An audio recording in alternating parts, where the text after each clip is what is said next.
بسم اللہ الرحمن الرحیم پیارے بچوں، السلام علیکم ورحمۃ اللہ وبرکاتہ۔ پیارے بچوں، آپ کو معلوم ہے کہ ہمارا سبق جو ہے، ہمارا موضوع جو ہے وہ ہے ڈاک کا انوکھا ٹکٹ۔ ہم نے پڑھا یہ ڈاک کا انوکھا ٹکٹ جو ہے، جو بڑے بڑے لیڈرز ہوتے ہیں، بڑے بڑے ادیب اور شاعر ہوتے ہیں، جو کوئی اچھا کارنامہ کرتے ہیں تو ان کے نام پہ ایک ڈاک ٹکٹ یا ان کی یادگار میں ایک ڈاک ٹکٹ جاری کی جاتی تھی۔ تو ایسے ہی بہت سارے لوگوں کے نام ڈاک ٹکٹ جاری کی گئی ہے، لیکن ایک عجیب ڈاک ٹکٹ بنائی گئی ہے جس پہ ایک کتے کی تصویر بنائی گئی ہے جاپان کے اندر۔ یہ کتے کی تصویر جو ہے تو اس کتے کا نام تھا ہاچی۔ ہم نے کل پڑھا ہاچی۔ تو یہ ہاچی جو ہے یہ 20 نومبر 1923 عیسوی کو پیدا ہوا تھا۔ یہ ایک پروفیسر تھا جس کا نام تھا ڈاکٹر برو۔ یہ ٹوکیو یونیورسٹی میں پروفیسر تھے، تو انہی کا یہ ایک کتا تھا۔ تو یہ ڈاکٹر پروفیسر جب اپنی ڈیوٹی پہ جاتے تھے، یونیورسٹی جاتے تھے، تو یہ ہاچی جو اس کا کتا تھا، یہ سویرے اس کو ریلوے اسٹیشن تک ساتھ چلا جاتا تھا۔ جب یہ پروفیسر گاڑی میں چلا جاتا تھا، پھر یہ ہاچی جو یہ شام تک انتظار کرتا رہتا تھا جب یہ پروفیسر ڈاکٹر برو وہاں ڈیوٹی سے واپس لوٹتا تھا، تو یہ اس کے ساتھ ہی اپنے گھر کو واپس لوٹتا تھا۔ یعنی شام تک اسی کا انتظار کرتا تھا جب تک آخری گاڑی آتی تھی جس میں یہ پروفیسر آیا کرتا تھا۔ تو یہ روزانہ اس ہانچی کا معمول بنا تھا، اس میں کوئی فرق نہیں آئے کہ یعنی ہر روز یہ سویرے جب پروفیسر برو ڈیوٹی جاتے تھے تو یہ اس کے ساتھ چلا جاتا تھا ریلوے اسٹیشن شیبوبیا، ایک ریلوے اسٹیشن تھا، تو ادھر تک جاتا تھا اور شام تک اپنے مالک کا انتظار کرتا رہتا تھا۔ لیکن اب یہ کیسے مشہور ہوا؟ یہ ہانچی جو تھا یہ کیسے مشہور ہوا؟ تو لوگوں نے اس کو کیسے دیکھا، یہی ہم پڑھیں گے آج۔ ایک صبح جب ڈاکٹر برو گاڑی میں بیٹھ کر یونیورسٹی چلے گئے تو وہاں ان کی طبیعت خراب ہو گئی اور انہیں ہسپتال پہنچا دیا گیا جہاں ان کا انتقال ہو گیا۔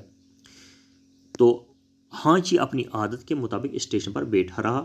شام کی گاڑی سے پروفیسر نہیں آئے تو وہ پریشان ہو گیا، لیکن مایوس نہیں ہوا۔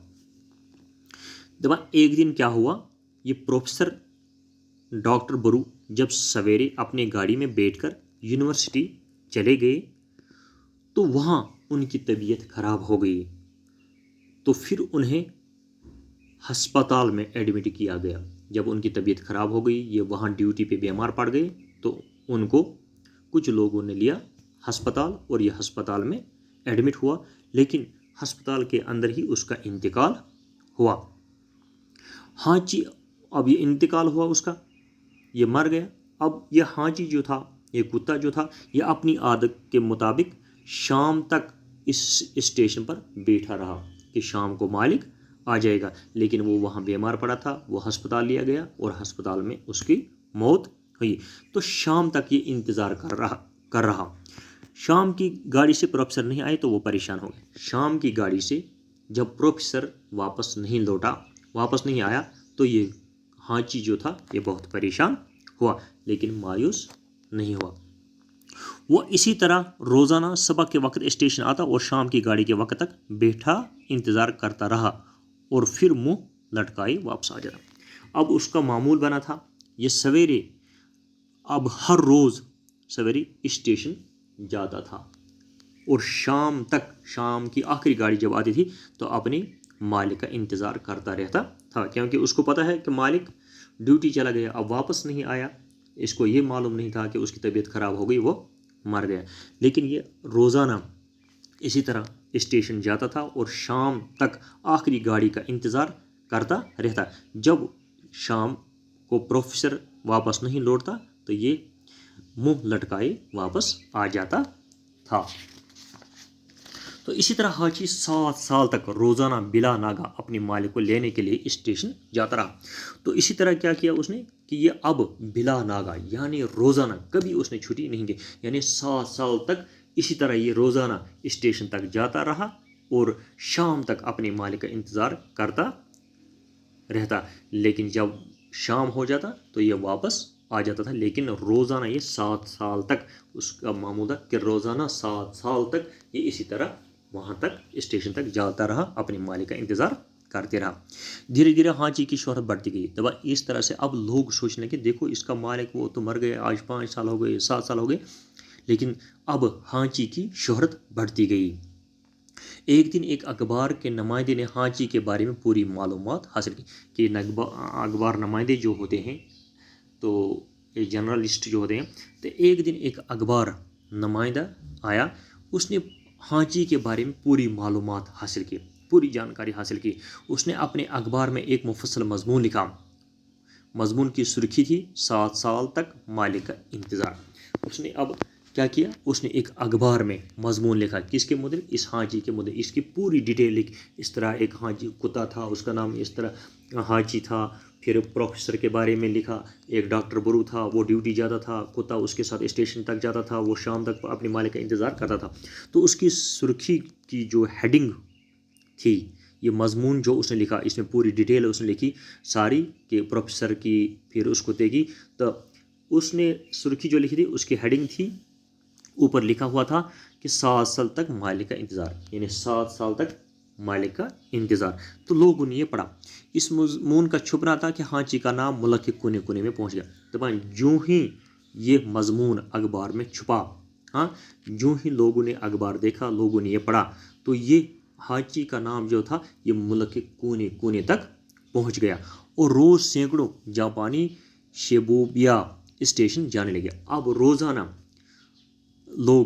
سینکڑوں لوگ جاپانی اس اسٹیشن پر جاتے تھے. کس کے لیے؟ ہانچی کو دیکھنے کے. لوگوں کا تانا بندہ رہتا. اب لوگ کیا اپنے ذہن میں تیار رہتا ہے کہ میں کب دیکھوں گا، تانا باندھنا وہ کہ انسان ذہن میں الجھنا کہ میں کب دیکھوں. یہ اب لوگ یہی سوچ رہے تھے ذہن میں کہ میں کب ہانچی کو دیکھوں. اب لوگوں کے ذہن میں یہی، یعنی سینکڑوں لوگ اب اس اسٹیشن پر پہنچ جاتے تھے صرف اس ہانچی کو دیکھنے کے لیے. لیکن ہانچی ان باتوں سے بے خبر اپنے مالک کا انتظار کرتا رہتا. لیکن ہانچی کو کیا پتا تھا کہ لوگ مجھے دیکھنے کے لیے آتے ہیں. وہ اس چیز سے، ان باتوں سے بے خبر تھا، لیکن وہ اپنے مالک کا انتظار کرتا رہتا. اب تو سارے جاپان میں ہانچی کا نام مشہور ہو گیا. اب تو سارے جاپان میں ہانچی کا نام مشہور ہو گیا کہ ہانچی کا کتا دیکھو کتنا وفادار کتا ہے جو روزانہ اسٹیشن جاتا ہے اپنے مالک کو انتظار کے لیے. 1933 عیسوی میں جاپان کے مشہور فنکار نے جاپان کی ایک نمائش کے لیے ہانچی مجسمہ تیار کیا.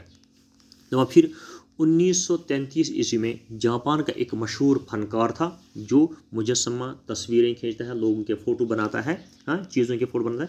ایک جاپان کے ایک فنکار نے ایک نمائش کے لیے ہانچی کا مجسمہ تیار کیا، یعنی ایک مجسمہ بنایا، ایک فوٹو بنائی، اس پہ کیا، اس ہانچی کی، اس کتے کی تصویر کھینچی، تصویر بنائی. یہ مجسمہ اتنا مقبول ہوا کہ جاپانیوں نے پیتل کا ویسا ہی مجسمہ بنوانے کے لیے چندہ جمع کرنا شروع کیا. تو بھائی یہ مجسمہ، یہ تصویر، یہ اس کتے کا فوٹو بہت مقبول ہوا، مشہور ہوا. پھر لوگوں نے پیتل کا ویسا ہی مجسمہ بنانے کے لیے، پیتل چھیس ونا مس یت ونا تو پھر لوگوں نے پیسے جمع کیے، چندہ جمع کیا کہ ہم اب پیتل کا مجسمہ تیار کریں گے. کس کا؟ ہانچی کا. تاکہ اس کا مجسمہ شیبوبیا اسٹیشن کے سامنے لگوا دیا جائے، تاکہ یہ مجسمہ جو ہے یہ اس اسٹیشن پہ لگوا دیا جائے. کس اسٹیشن پہ؟ جس اسٹیشن پہ یہ ہانچی اپنے مالک کا انتظار کرتا تھا. 21 اپریل 1934 عیسوی کو اس کی نقاب کشائی کی گئی. نقاب کشائی گئی یعنی اس کی نمائش کی گئی. کس کے؟ اس مجسمے کی. 21 اپریل 1934 عیسوی میں. کہا جاتا ہے کہ اس سے پہلے کسی مجسمے کی نقاب کشائی کے وقت جاپان میں اتنا بڑا مجمع کبھی اکٹھا نہیں تھا.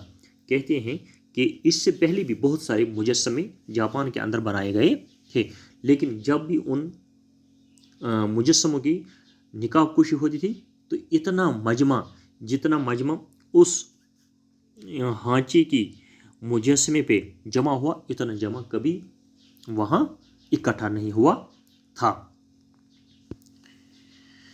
پھر اسی طرح کا ایک مجسمہ اڈے کے شہریوں نے بنوایا۔ تو اسی طرح ایک اور مجسمہ اڈے کے شہریوں نے بنایا، اڈے کے لوگ جو تھے انہوں نے ایک بنایا، کیونکہ ہانچی ان کے شہر میں پیدا ہوا تھا۔ انہوں نے کیوں بنایا؟ کیونکہ یہ ہانچی جو تھا یہ انہی کے شہر میں پیدا ہوا تھا، اس لیے انہوں نے بھی ایک مجسمہ بنایا۔ اب تو ہانچی کی مقبولیت یہ عالم تھا کہ ہانچی کے نام سے جاپانی نے طرح طرح کی چیزیں بنوانی شروع کر۔